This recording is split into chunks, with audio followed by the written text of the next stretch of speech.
Hello everyone, आज है 20 मई और आज इस वीडियो में हम बात करने जा रहे हैं संवेदना मदरसन इंटरनेशनल के बारे में। 130 रुपए का शेयर है और देखा जाए तो पिछले एक महीने में 2% की तेजी दिखाई है। तेजी आई थी, गिरावट आई और ग्राफ अगर आप देखो तो तेजी गिरावट तेजी गिरावट तेजी गिरावट, तो ये हो रहा था, ठीक है। लेकिन पिछले 3 ट्रेडिंग सेशन से अच्छी खासी रफ्तार यहाँ पर देखने को मिली ज़रूर है, लेकिन मुझे लगता है कि कहीं ना कहीं ये जिस लेवल पर है एक हल्का सा रेजिस्टेंस तो है। 130 रुपए के आसपास 130 से 131 का लेवल जो है वो थोड़ा बहुत परेशान इसको कर सकता है। हालांकि कंपनी अच्छी है, बुरी कंपनी नहीं है लॉन्ग टर्म के लिहाज से, लेकिन जिस प्राइस पे बैठा हुआ है वो आप थोड़ा बहुत कह सकते हो कि थोड़ा सा परेशानी वाला है।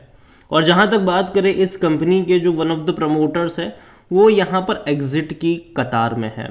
जो सुमितो है वो लगातार यहाँ पर बिकवाली कर रहे हैं तब जब जब इस शेयर में तेज़ी आई है। हालांकि देखा जाए तो अभी भी अपने एक साल के सबसे हाईएस्ट प्राइस के आसपास ही बैठा है ये। इवन 5 साल का भी ग्राफ देख लो तो एक बहुत बड़ी तेज़ी के बाद गिरावट आई थी, दोबारा तेज़ी दिखाने की कोशिश करी है इसने, और इस तेज़ी पर भरोसा कर सकता है कि नहीं वो भी जानना ज़रूरी है।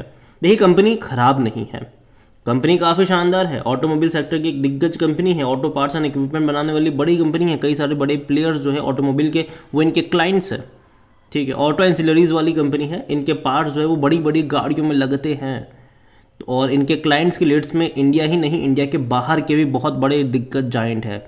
BMW से लेकर मर्सिडीज इनके क्लाइंट्स देखने को मिल रहे हैं।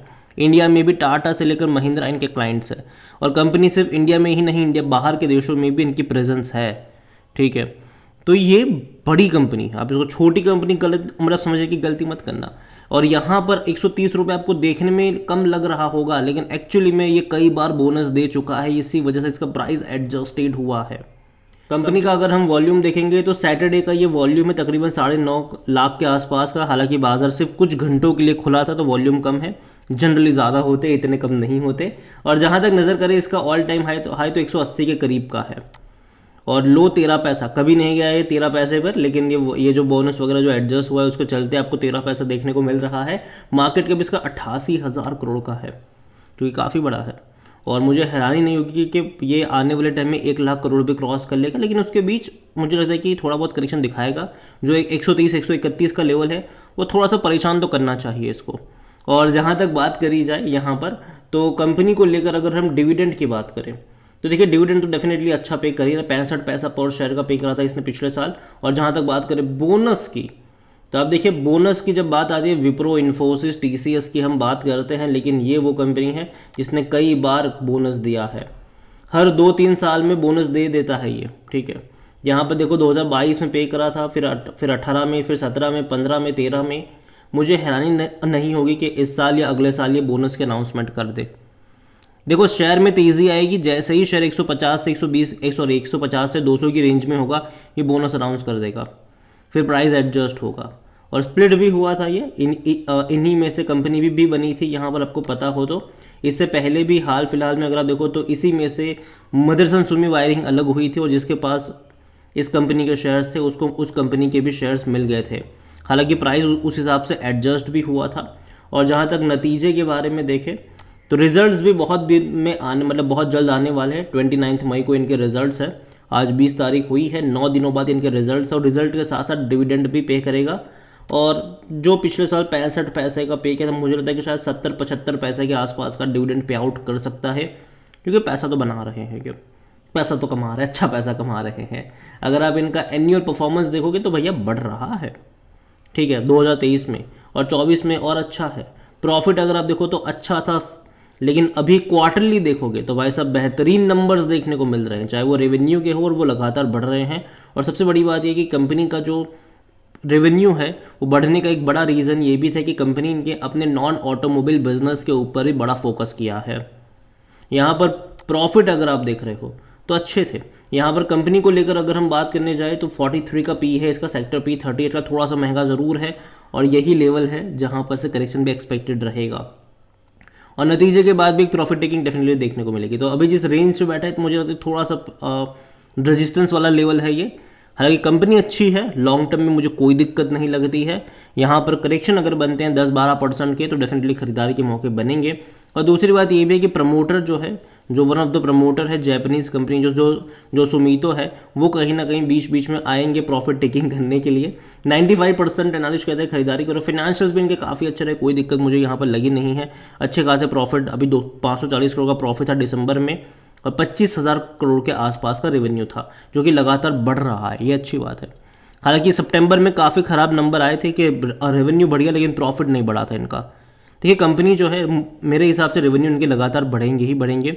रीज़न सिंपल सा है कि आने वाले टाइम में अगर आप देखोगे तो कंपनी अपने नॉन ऑटोमोबाइल बिजनेस से बहुत बड़े पैमाने पर इंटरेस्ट के साथ काम कर रही है।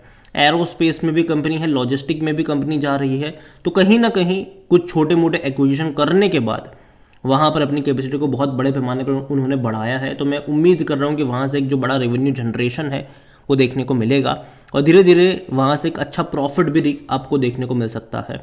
जहाँ तक शेयर होल्डिंग के बारे में देखा जाए तो प्रमोटर की होल्डिंग जो है वो 60.36% की है, जो कि प्रमोटर ने बेचा है भाई साहब, 64.78% से बेचा है। और जैसे कि मैंने कहा, जो वन ऑफ द प्रमोटर्स है वो बेचने के लिए तत्पर हो रहे हैं जब भी तेज़ी आती है। लेकिन दूसरी तरफ इंस्टीट्यूशंस बाइंग भी है। अगर आप देखो तो 12.22% की जो होल्डिंग थी म्यूचुअल फंड की, वो बढ़ के 15.06 पर आई है।